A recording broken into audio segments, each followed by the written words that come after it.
hear me all right? Yes. This is an enthusiastic group here. Cardinal Nolan was quite impressed by the whole thing today. He told me about that. Now, I'm grateful to Bob Stackwell and all who worked on it, the fathers who worked together for the Divine Mercy. And it is a beautiful addition to the traditional devotion of the church. You know, the great devotion to the Catholic Church up until really this century was the Sacred Heart of Jesus. And that was from a private revelation to St. Margaret Mary. And that powerful message of the Sacred Heart touched the whole Catholic world. The older people here, when we were growing up, and when you thought of Jesus, you thought of his Sacred Heart, right? That was there.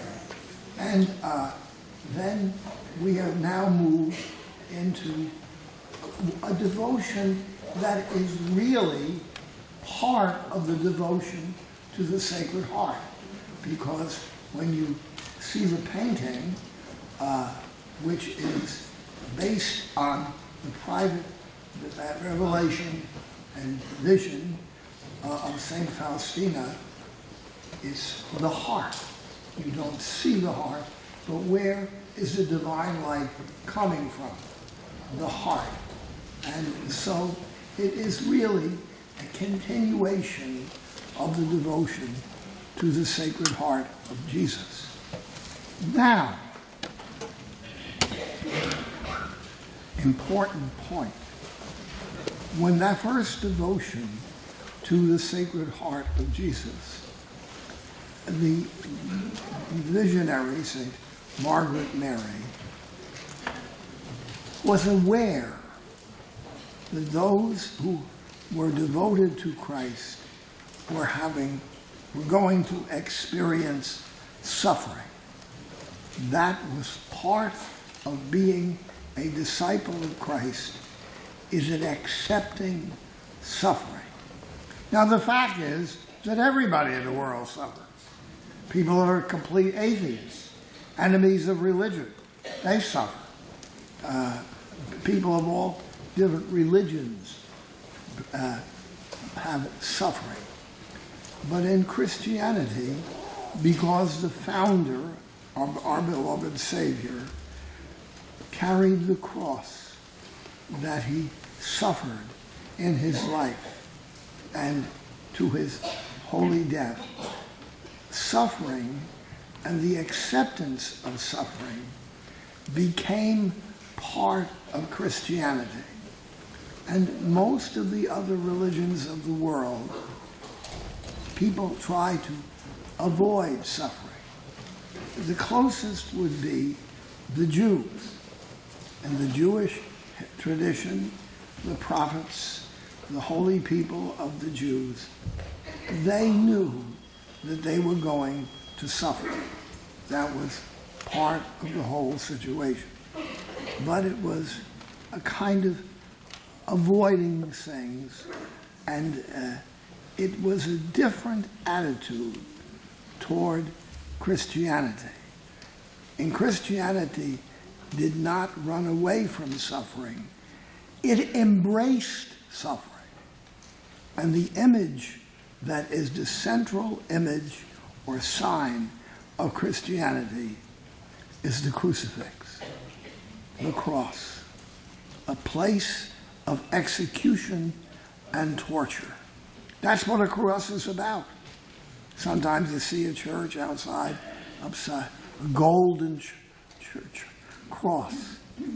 Someone coming from the ancient world, from say the year 2200 BC, a Jew or a pagan, what in the world are you looking at?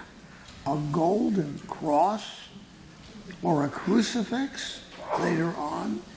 that's gold. It's terrible. It's something that you should be avoiding. It should never happen. And for good people, it would not happen. But this is the difference between authentic Christianity and the other religions of the world, including the religion that our faith comes from, the Jews. Now, in the Old Testament, you of course have Job, you have the prophets, and they suffered. But they did not do it quite the same way. In Christianity, Christ embraced the cross. He could have escaped. He could have escaped very easily, naturally and supernaturally. When you consider what Christ was able to do, he could have come down from the cross. He could have turned the instruments, the nails and the hammers, into butter. He came back from the dead, but first after his great suffering.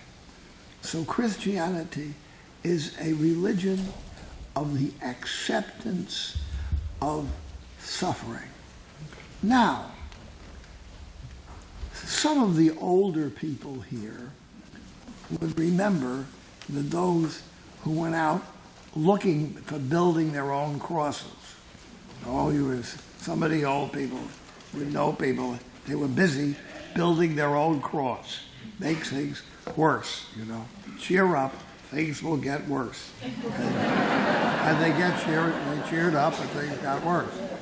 And unfortunately, this often happened that people within a family were suffering and they did nothing to stop it. I'll give you an example. Someone in a family, perhaps the father, the husband, or maybe one of the boys, becomes a severe alcoholic. And what do people do? They carry the cross. Instead of sending the guy out to AA, they sit around and feel miserable. When they started AA, well over a half a century over, and I used to go to AA meetings just because I was a psychologist and working with people, and I would take people to an AA meeting, and I would go, always open AA meetings. You must have heard they have Al-Anon, Alateen. Well, what do you call people who go to AA meetings and don't have to be there? It's called Ala-Schlep. For schleps. I'm a member of Ala-Schlep. What you find that it was one of the great messages of AA, get up, get over. Take up your cross and go on. Don't do this. But some of the older people here, you can remember people looking around, enjoying misery. How many of you ever remember people enjoying misery? Oh yeah, that's it. They enjoy it. Now, at this, in view of divine mercy. Divine mercy does not come from us. Human beings can respond to prayer, to doing good works, to having faith, receiving faith, and living in a believing way. But we do not have the ability to give the mercy of God. The mercy of God comes by our calling upon Christ, our mercy. And we do it all the time. Lord, have mercy. Christ, have mercy. Right at the beginning of Mass, those of you who remember, Kyrie eleison, remember? And that's Greek, have mercy on us. And so it is an important thing that we understand the importance of mercy and the mercy of God, and praying for it, helping other people with it. Now, this beautiful devotion of Saint Faustina, it came upon the world in one of the darkest moments in human history. Saint Faustina had her visions in 1937. 2 years later, the Nazi army invaded Poland. 2 years. And they're followed by the most atrocious, horrible, evil in human history. The Second World War, the rise of the Nazis. And the divine providence brought them to destruction. By 1945, they were finished. And Poland, however, was then under the control of communism. It was better than being under the Nazis, but not much better. And to some degree, in Poland, the church had some ability to function. Cardinal Wyszynski, some of you would remember him, was Archbishop of Krakow. And they brought underneath an underground church in Poland. And that had gone on till the defeat of communism, which was a long time. Actually, nobody ever defeated communism. It fell apart on its own. There was no war against communism. There were no guns shooting against communism. Communism died its own self. It rotted away. And the older people here remember when this happened, not only in Poland, but in Russia itself. And I had an interesting experience. I was asked by Mother Teresa to give a retreat to her sisters in Calcutta. And I asked my superior, could I go by way of Moscow? It was still under communism, under Brezhnev. And I did, and the man who was examining my bags said, "You have all of these religious books." I was dressed as a priest, but they don't recognize in those days what a Roman collar was. They didn't know what it meant. No, I said, "These are my books." And he said, "They're very religious books. You're not supposed to bring religious books into Russia." So I said, "Is that so?" I asked the consulate if I could bring my things, and he said yes. Weren't they telling me the truth?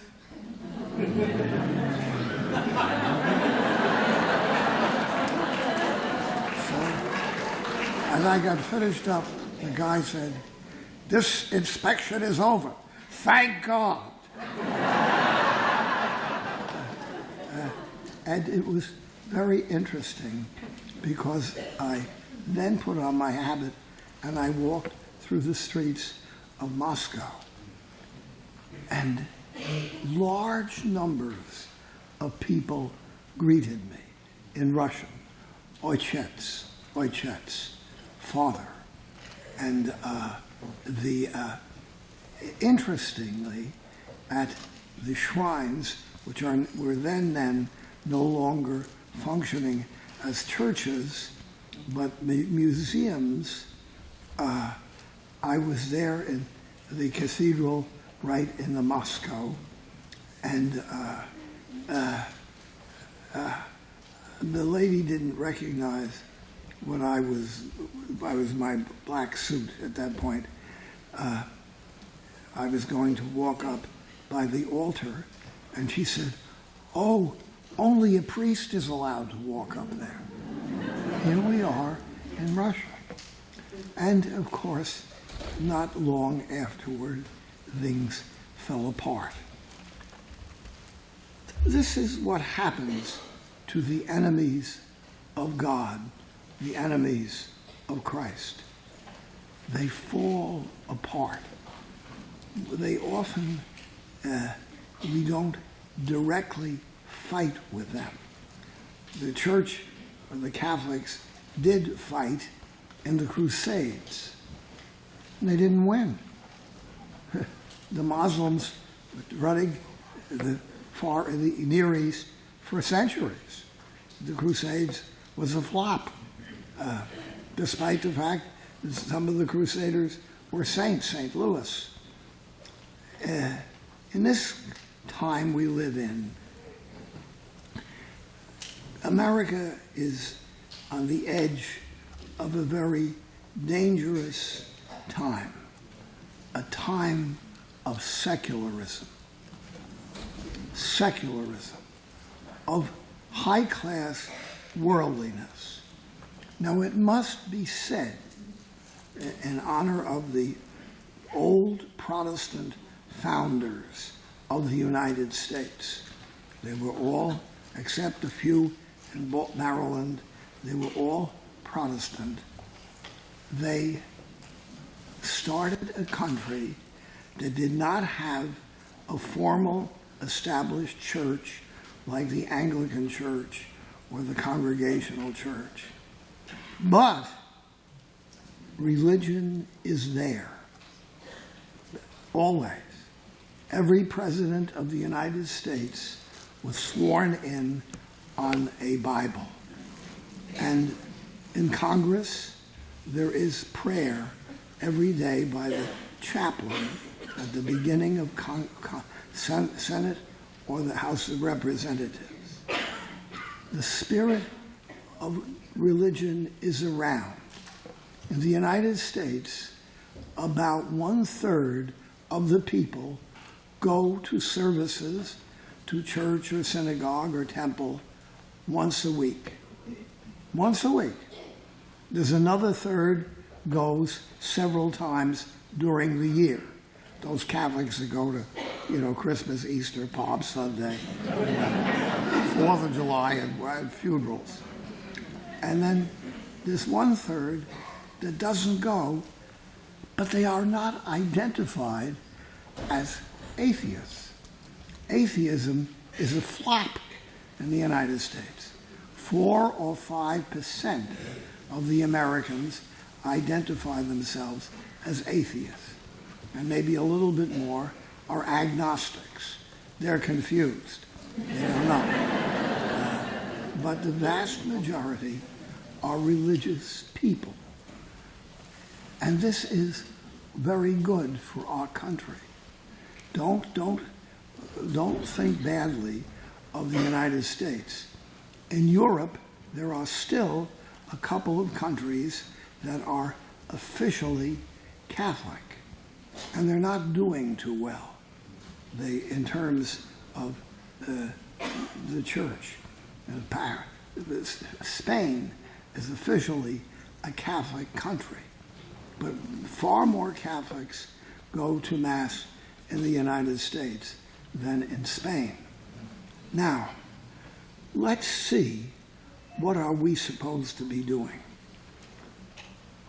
We are to be apostles of divine mercy. That's why you're here. That's just why you showed up. And way behind us is St. Faustina. She's there. She is here, and the painting of St. Faustina is right here, right? Or is this the Divine Mercy? That's the Divine Mercy. Painted by one of our brothers who's here today, Brother Francis.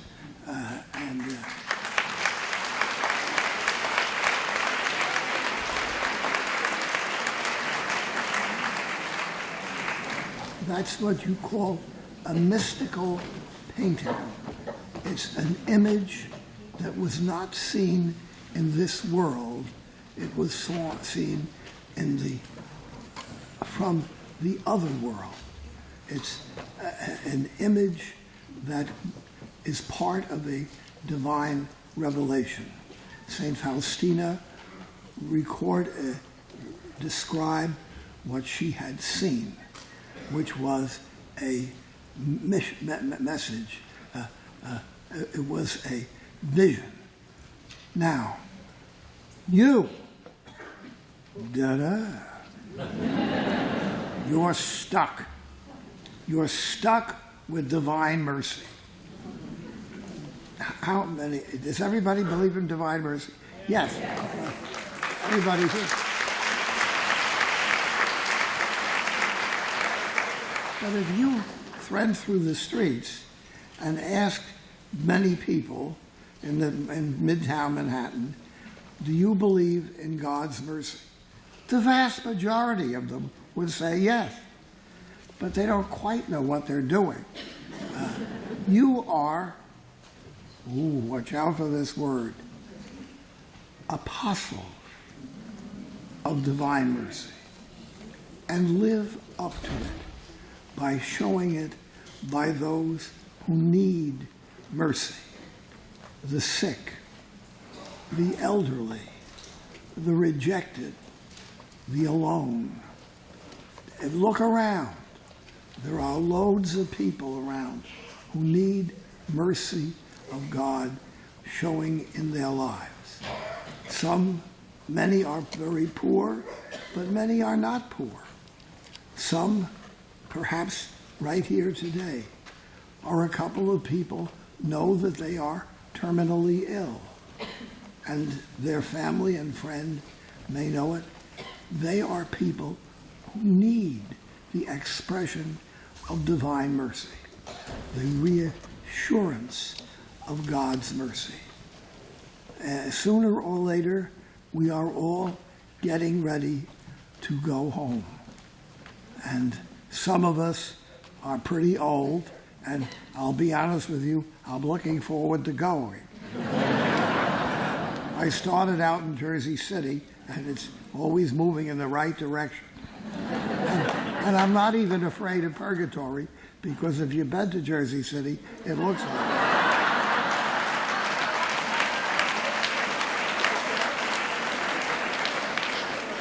Very seriously, we are not only the recipients of divine mercy, but if you came today, you are to be a witness, an apostle of the mercy of God. Amen.